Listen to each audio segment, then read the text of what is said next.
সবার আগে শ্রী শ্রী মা পাটনেশ্বরীর চরণে ভক্তিপূর্ণ প্রণাম জানাই।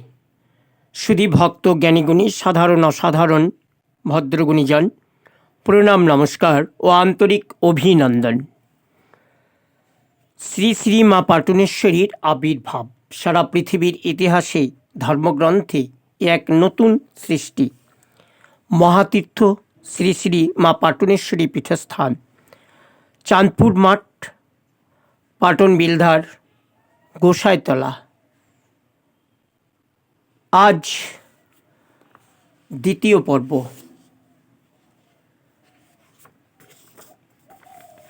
পাটন বিলে মায়ের উৎপত্তি, মা সৃষ্টি ও প্রতিষ্ঠা ইতিহাস।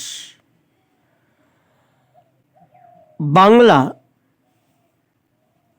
1399 সালের 26শে চৈত্রের এক কাল বিকাল, মর্মান্তিক, বেদনাদায়ক, যন্ত্রণাদায়ক, শোকদায়ক, দুঃখজনক দিন। সেই দিন পাটন বিলের মাঝ থেকে উত্থিত হয় অগ্নিঝড়। সেই ঝড়ের তাণ্ডব দাপত্যে বিশেষ কিছু গ্রামের বেশ কিছু অংশ ও প্রাণী ধ্বংস হয়ে যায়। সেই ঝড়ের আঘাত যারা পেয়েছেন আর লাখো লাখো লোক যারা সেই মর্মান্তিক ধ্বংসলীলা দৃশ্য দেখেছেন, তারা কেউই আজও ওই দিনের কথা ভুলতে পারেন না। ওই দিনটা ফিরে এলেই মনে পড়ে যায় হারিয়ে যাওয়া স্বজনদের কথা। তবু সব ভুলে সাহসে বুক ভরে বেঁচে আছেন ওই সকল ব্যথিত শোকাহত মানুষেরা। তাদের সকলকেই সমবেদনা, শুভেচ্ছা ও ভালোবাসা জানায়। অগ্নিঝড়ের তাণ্ডবলীলার মাস 6 পরে শ্রী শ্রী মা পাটনেশ্বরীর লীলা খেলায় একদিন যমুনীর রামচাঁদ হালদার কলগ্রামের সেন্টু রাজবংশী অর্থাৎ আমার কাছে এলেন মা পাটনেশ্বরীর মূর্তি পুজোর প্রস্তাব নিয়ে। আমি বললাম তাণ্ডব নৃত্যের পর মায়ের মূর্তি তৈরি করে পুজো দিলে লোকারণ্য হয়ে উঠবে মায়ের পূজা অঙ্গন। তাই বলেই কয়েকদিন সময় নিলাম। তার অনেক আগেই আমার শাস্ত্রজ্ঞ প্রয়াত পিতৃদেবের কাছে, শ্রী শ্যামাপদ রাজবংশীর কাছে, আমাদের গ্রামের উত্তর দিকে পাটন বিলে সওদাগরের নৌকা এখনো ডুবে আছে সে কাহিনী শুনেছিলাম। সেই শোনা কথাটাকে মনের মধ্যে নিয়ে ভাবতে ও কল্পনা করতে থাকলাম। কাগজের পাতায় ছক কষতে লাগলাম, লিখতে থাকলাম। শুরু হলো মূর্তি সৃষ্টি। নৌকা, চাঁদ সওদাগর, মাঝি, উগ্রমূর্তি মা পাটুনি, 4 হাতে 4টি দ্রব্য নিয়ে কাতলা মৎস্য বাহনে নৌকার সামনে এসে চাঁদের কাছে পুজো চাইলে সওদাগর পুজো না দিলে মা পাটুনি ক্রোধান্বিত হয়ে এক পা দিয়ে নৌকা ডুবিয়ে দিতে দিতে পবনদেবকে ডেকে প্রবল ঝড় বর্ষণ শুরু করে দিলেন। এই ভাব লিখলাম।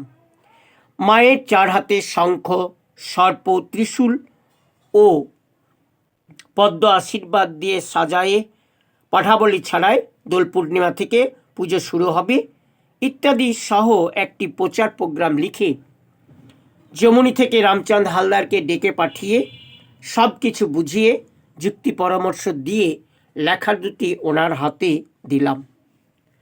উনি আমার কথাগুলোকে গুরুবাণী মনে করে গোপীনাথপুরের মৃৎশিল্পী শ্রী যমুনা বিহারী পাল মহাশয়কে দিয়ে যমুনিতে নিজের বাড়িতে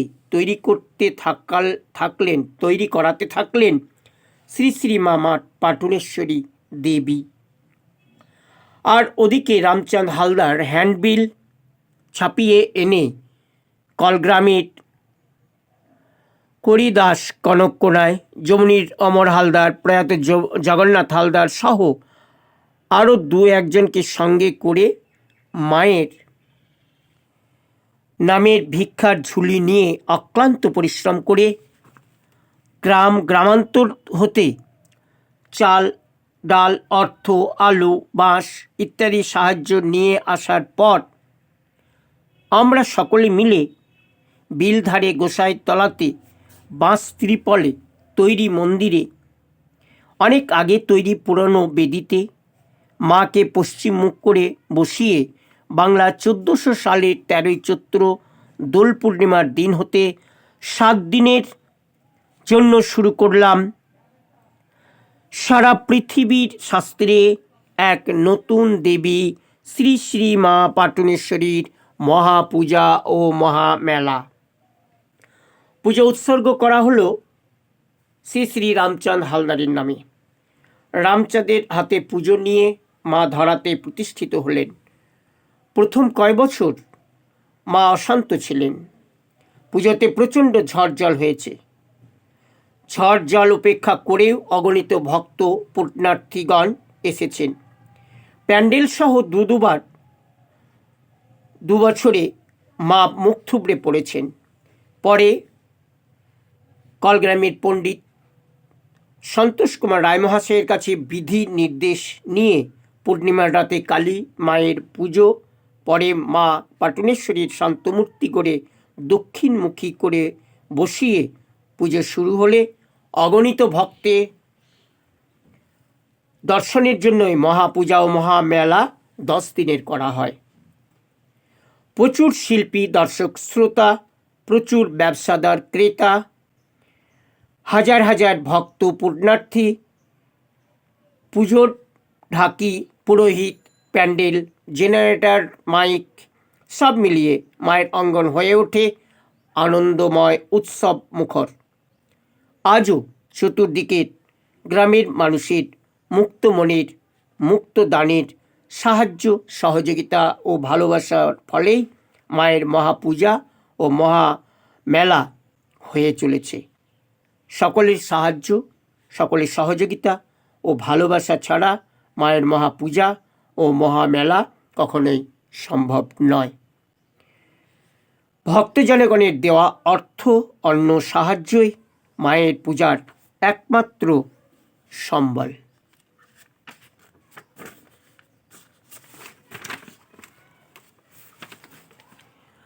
আমার প্রয়াত পিতৃদেবের কাছে গল্প শুনেছিলাম যে আমার প্রয়াত পিতৃদেব শ্রী শ্যামাপদ রাজবংশীর কাছে গল্প শুনেছিলাম যে আমেশ্বরী, কোমেশ্বরী, শঙ্খেশ্বরী, বালুলেশ্বরী ও পাটুনেশ্বরী নামে 5 বোন এই দিকের এলাকার ধরাধামে বিরাজমান।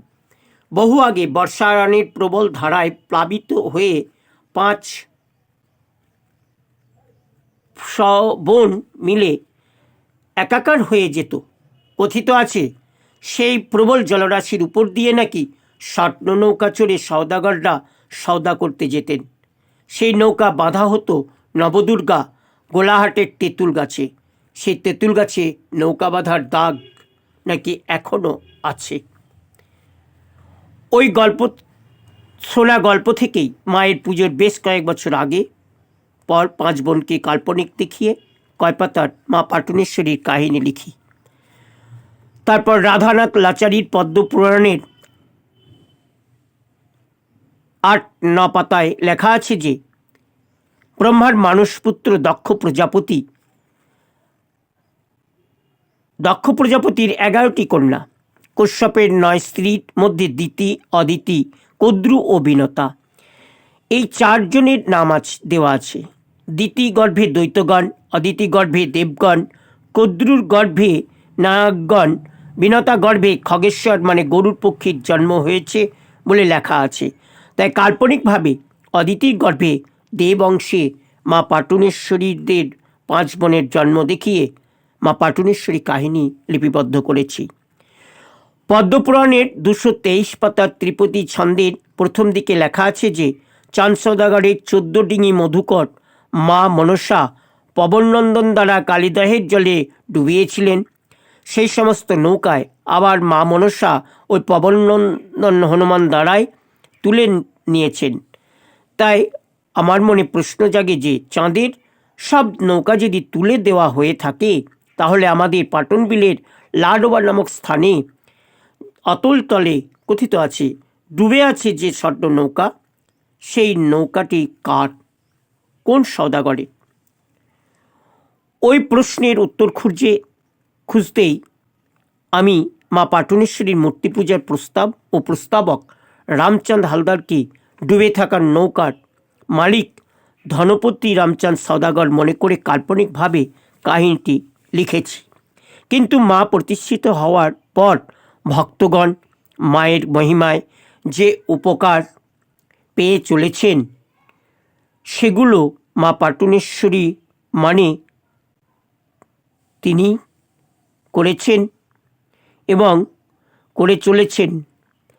মা প্রতিষ্ঠিত হওয়ার পর ভক্তগণ মায়ের মহিমায় যে উপকার পেয়ে চলেছেন, ওগুলো বাস্তবিকই সত্য, ওগুলো প্রমাণ সাপেক্ষ। গুণীজন সকলেই ভেবে দেখবেন। নমস্কার।